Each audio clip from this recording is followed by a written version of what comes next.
Picture a ship where a runaway slave has the exact same voting power as a freeborn Englishman.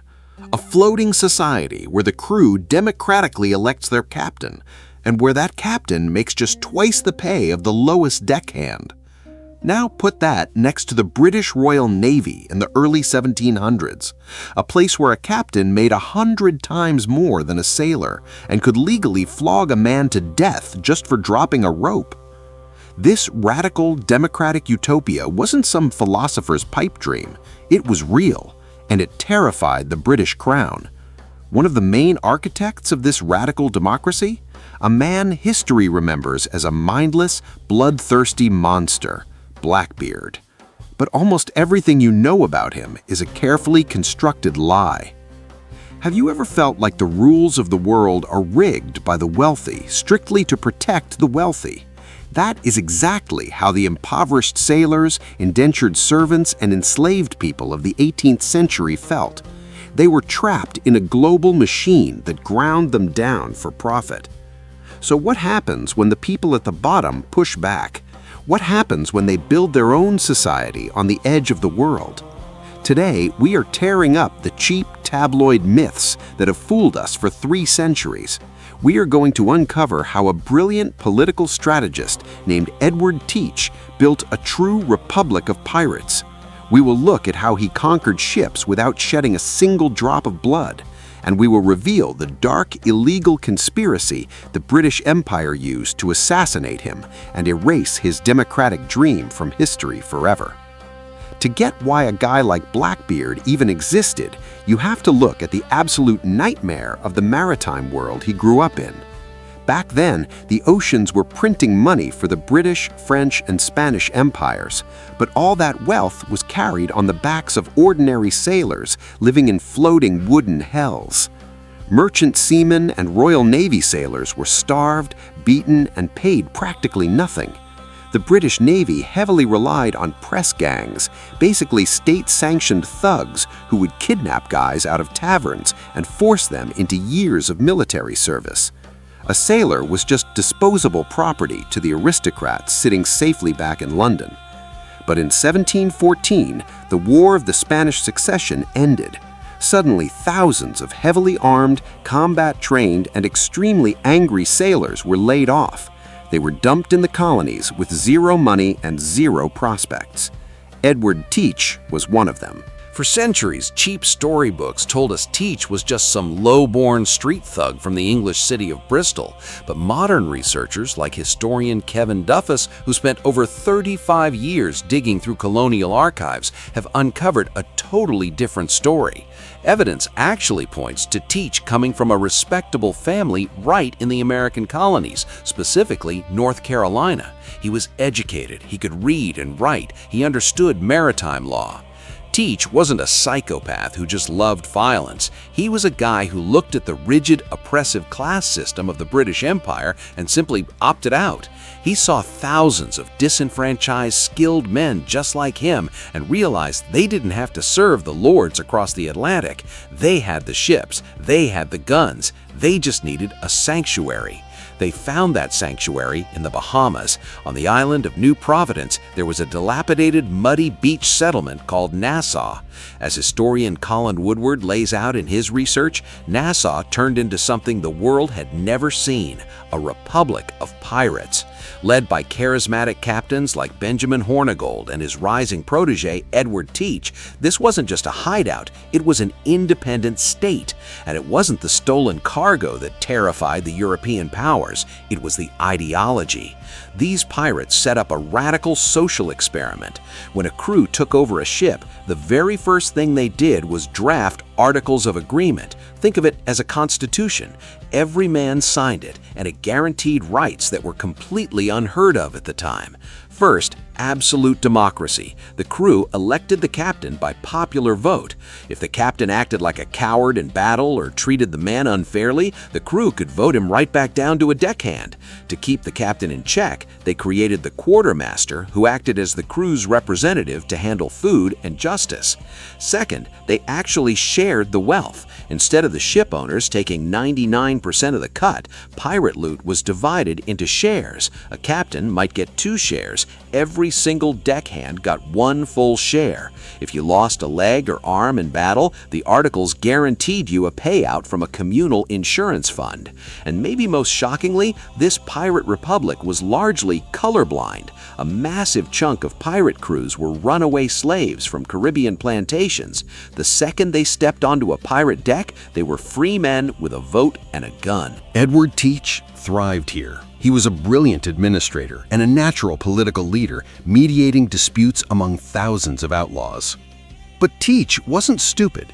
He knew a utopian republic built on stolen colonial wealth couldn't stay hidden forever. Word was reaching London. The king was preparing to send the full might of the Royal Navy to crush Nassau. Teach knew that to protect this republic, they needed a weapon much scarier than cannons. They needed a monster.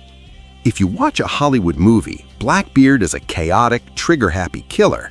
But maritime historian Angus Constam looked at years of naval records and archaeological evidence and found something wild. There is not a single historical record of Edward Teach murdering anyone prior to his final battle. Not one. Teach was a master of psychological warfare. He understood one basic rule of economics. Fighting is expensive. Cannonballs damage the ship you're trying to steal. Gunfire destroys cargo, and combat gets your own men killed. The absolute best way to capture a ship is to make the enemy surrender before anyone fires a shot. So Edward Teach built a brand. He became Blackbeard.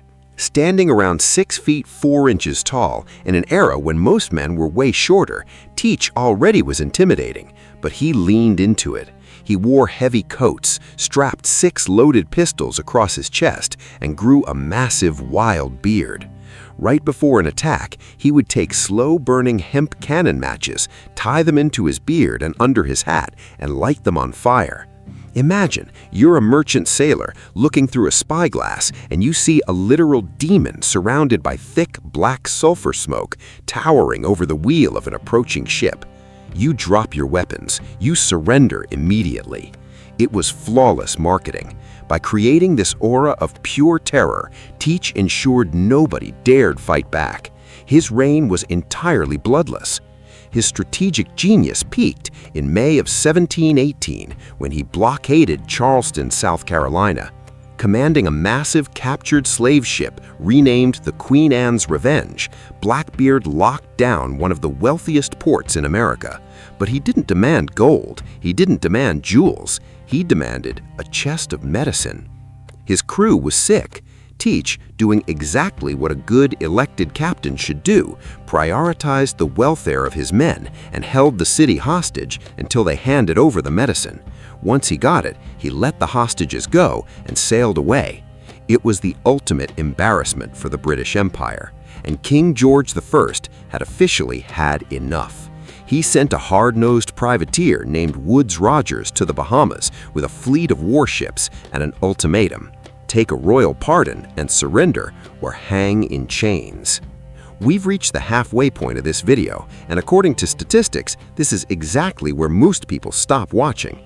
Don't do that, because there's even more exciting information coming up. Don't forget to subscribe.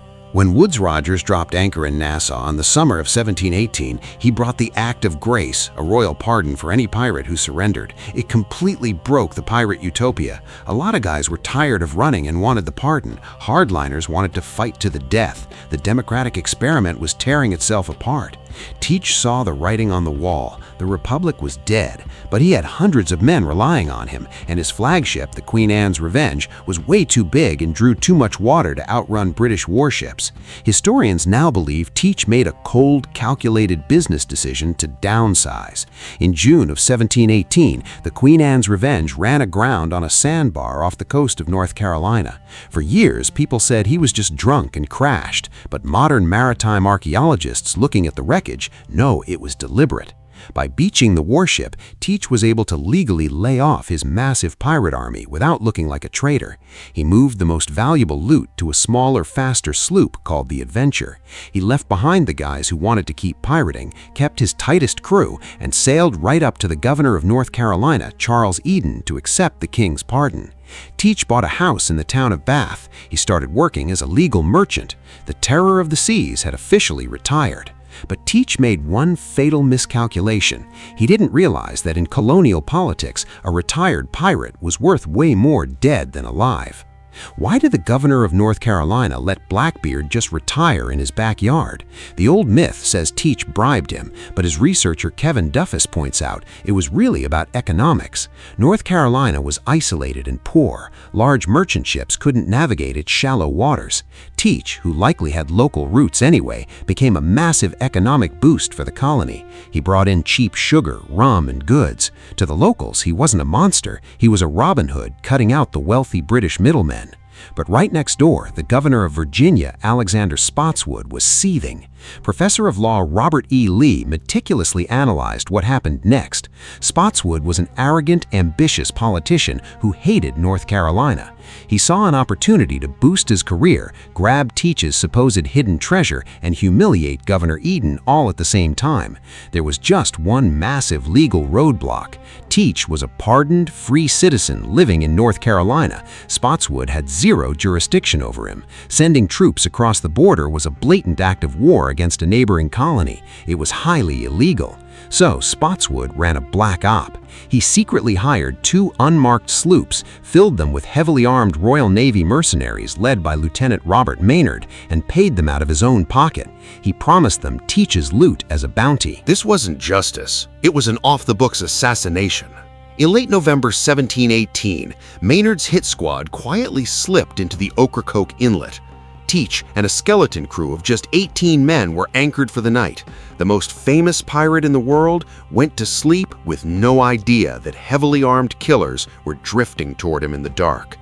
As the sun came up on November 22, 1718, Edward Teach looked out and saw 2 unmarked ships blocking his only way out to sea. No flag of truce, no arrest warrant. For his entire career, Teach used theater to avoid killing. But trapped in the shallows, outnumbered 3-1, the marketer finally had to become the monster. The Battle of Ocracoke was chaotic and brutal.